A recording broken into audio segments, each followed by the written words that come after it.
रमेश सिंह ने अपनी निशा के साथ कैसे ताल्लुक बनाया? रमेश सिंह ने ऐसा क्या किया जिससे वो उसके साथ ताल्लुकात बनाने को मजबूर हो गई?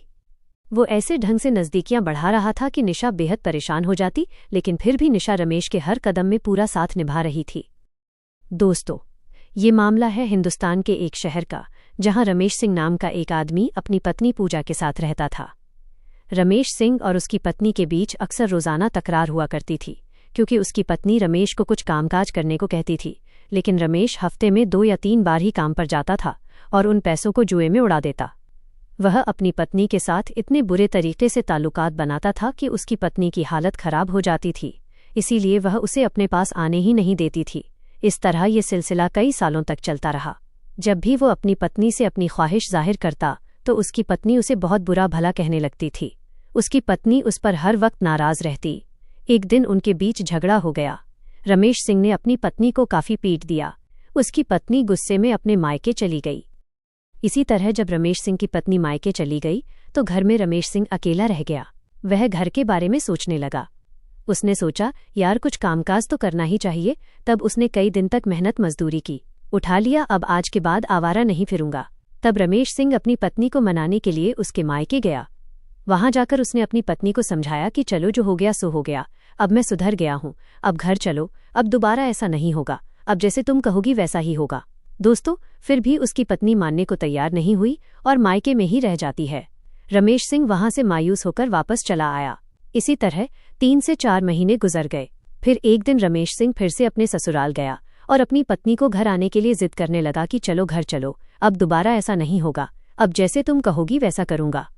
लेकिन उसकी पत्नी ने उसके साथ रहने से बिल्कुल साफ मना कर दिया और कहा कि तुम जाओ, मुझे तुमसे तलाक चाहिए, मैं तुम्हारे साथ नहीं रहूंगी और ना तुम्हारे पास वापस आऊंगी। तुम्हें जिसके साथ रहना है रहो, मुझे जिसके साथ रहना होगा मैं रहूंगी, तुम अपना काम करो। तब वहां से चला आया। फिर 4 से 5 महीने गुजर गए। रमेश सिंह अकेलेपन से ऊब गया और परेशान होने लगा।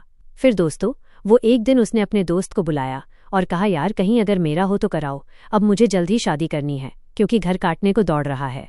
तब उसके दोस्त ने कहा, यार चिंता मत करो, तुम्हें आराम से रिश्ता मिल जाएगा, मुझे 1 महीना दो, मैं तुम्हारे लिए एक अच्छा रिश्ता ढूंढ कर लाऊंगा। दोस्तों, इतना कहकर उसका दोस्त चला जाता है और 15-20 दिन के अंदर वो एक रिश्ता लेकर वापस आया और रमेश सिंह से कहा, यार मैंने तुम्हारे लिए एक बढ़िया रिश्ता ढूंढा है। उस औरत का पति 5 या 6 साल पहले गुजर चुका है, लेकिन उसकी 16 साल की बेटी है। तुम्हें उसकी देखभाल करनी होगी, उसकी शादी भी करनी होगी, अगर मंजूर हो तो कर लो, लड़की बहुत अच्छी है। जब ये बात रमेश सिंह ने सुनी तो कहा कि कोई बात नहीं यार, हम उसकी शादी कर देंगे, लड़की अच्छी है ना। फिर उसका दोस्त कहता है, लड़की 1 नंबर की है, चलकर देख लो। फिर दोनों उस औरत के घर गए। वहां जाकर देखते हैं कि लड़की 16 साल की बहुत सुंदर है, उसकी माँ भी बहुत सुंदर है। दोनों उस औरत से बात करते हैं और उसी दिन उससे शादी कर लेता है। शादी के बाद वे उसे और उसकी बेटी को अपने घर लेकर आ जाते हैं। क्योंकि वो तलाकशुदा औरत गीता भी अपनी ज़रूरतों के लिए संघर्ष कर रही थी, लेकिन उसकी ज़रूरतें पूरी नहीं हो पा रही थी, क्योंकि सबसे बड़ी परेशानी तो उसकी जवान होती बेटी थी। इसलिए शादी के बाद अब वो भी बहुत खुश थी। रमेश सिंह और गीता दोनों के दिलों में खुशी की लहरें दौड़ीं। वो रात भर एक दूसरे के करीब रहे। सुहाग की पहली रात की तरह वो पल गुजारते रहे।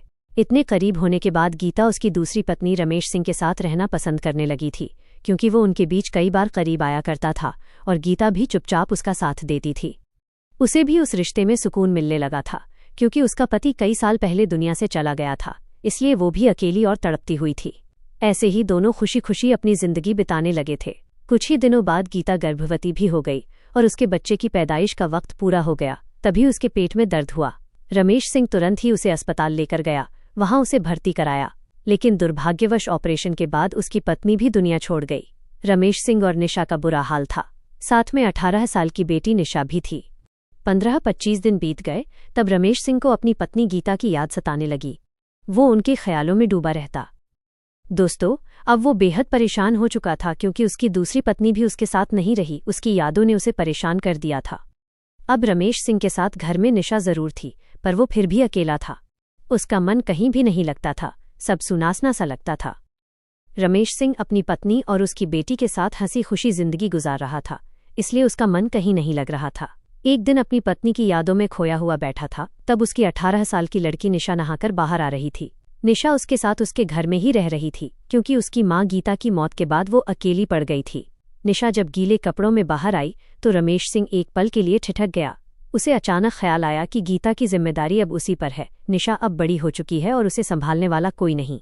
वो हैरान था और सोच भी रहा था कि घर में अकेले रहते रहते उसे ये भी समझ नहीं आया कि निशा कितनी जल्दी बड़ी और समझदार हो गई है। वो अपने दिल को बार बार समझा रहा था, यार ये मेरी जिम्मेदारी है, गीता की आखिरी निशानी, मुझे इसे संभालना है। रमेश सिंह ने सोचा कि अब उसका कोई सहारा नहीं और निशा का भी कोई नहीं बचा, इसलिए अब दोनों को मिलकर ही इस मुश्किल जीवन का सामना करना होगा। फिर उसने निशा को अपने पास बुलाया, उसे चारपाई पर अपने पास बिठाया और उसके बालों पर हाथ फेरकर प्यार से बोला, निशा, तुम्हें तुम्हारी माँ की याद आ रही होगी।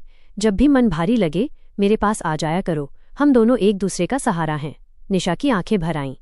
वो चुपचाप सिर हिलाकर बैठ गई, क्योंकि उसे पहली बार एहसास हुआ था कि रमेश सच में उसे अपनी जिम्मेदारी समझकर संभाल रहा है। तुम्हें घबराने की जरूरत नहीं, वो निशा के सर पर हाथ फेरकर बालों को सहलाता था। निशा सोचती थी, ये तो मेरे अपने हैं जो मुझसे बहुत प्यार करते हैं, अगर मुझे दुलारते हैं तो इसमें क्या गलत।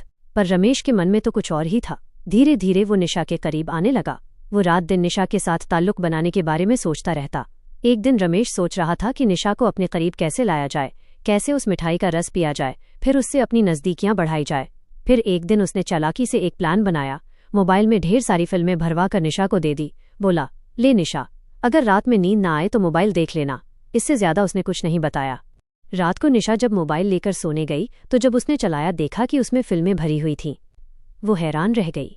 उसे समझते 1 मिनट नहीं लगी और मोबाइल बंद किया, चुपचाप रख दिया। सुबह को उसने चुपचाप मोबाइल रमेश को पकड़ा दिया।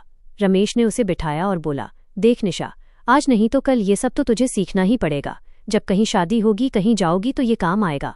पहले दिक्कतें होंगी, पर ध्यान से देख और सीख ले, ये कोई गंदी बात नहीं, यही करते थे। निशा ने गुस्से में मोबाइल फेंक दिया और अपने कमरे में चली गई। लेकिन रमेश ने हिम्मत नहीं हारी। वह उसे धीरे धीरे वहीं फिल्म दिखाने लगा। निशा बार बार झटकती, दूर भागती, पर यह सिलसिला रोज चलने लगा। कब तक भाग्यवान लड़की थी। फिर उसने भी धीरे धीरे साथ बैठकर वे फिल्में देखनी शुरू कर दी। धीरे धीरे निशा भी उन फिल्मों को देखने लगी। एक दिन रमेश ने उसे फिर अपने पास बुलाया। दोनों साथ बैठकर वहीं फिल्में देखने लगे। फिर अचानक रमेश ने निशा के हाथों में अपना हाथ रखा और धीरे धीरे सहलाने लगा। उसके गालों पर हाथ फेरते हुए वो उसे चूमने की कोशिश भी करने लगा। लेकिन निशा ने उसे रोकते हुए कहा, ये आप क्या कर रहे हो, हमें ऐसा कुछ नहीं करना चाहिए। लेकिन रमेश नहीं माना। उसने उसके साथ अपनी मनमानी की और उसके साथ ताल्लुक बना लिया। इसी तरह चलता रहा। अब निशा भी रमेश का साथ निभाने लगी। अगर वो उसका साथ न देती तो और क्या करती। अब तो निशा धीरे धीरे रमेश के साथ पूरी तरह कनेक्ट हो गई थी। दोनों का ये खेल कम से कम 2 साल तक चलता रहा। फिर जब निशा 19 साल की हुई, एक दिन वो बाहर से पानी ला रही थी। वहीं गांव की 3-4 औरतें पानी भर रही थीं। उन्होंने उसे देख लिया कि निशा का पेट बड़ा और भरा भरा दिख रहा था। उन्हें शक हुआ और उन्होंने निशा को अपने पास बुलाया। जब निशा का पेट देखा तो पता चला कि वो कम से कम 6 से 7 महीने के हमल से है। जब औरतें निशा का पेट देखकर हैरान हुईं तो उन्होंने उसे पूछा, निशा यह कैसे हो गया। निशा शर्मा गई, कुछ नहीं बोली। बात इतनी बढ़ी कि गांव के सरपंच भी आ गए। सब मिल निशा से पूछने लगे, लड़की, ये सब तेरे साथ कौन कर रहा है, कौन है। कि वो डर गई और फूट फूट के रोने लगी। सरपंच ने कहा, ए लड़की, डरो मत, क्या हुआ है वो बताओ। तभी सरपंच ने पुलिस को फोन किया। पुलिस आ गई और निशा को साथ लेकर चली गई।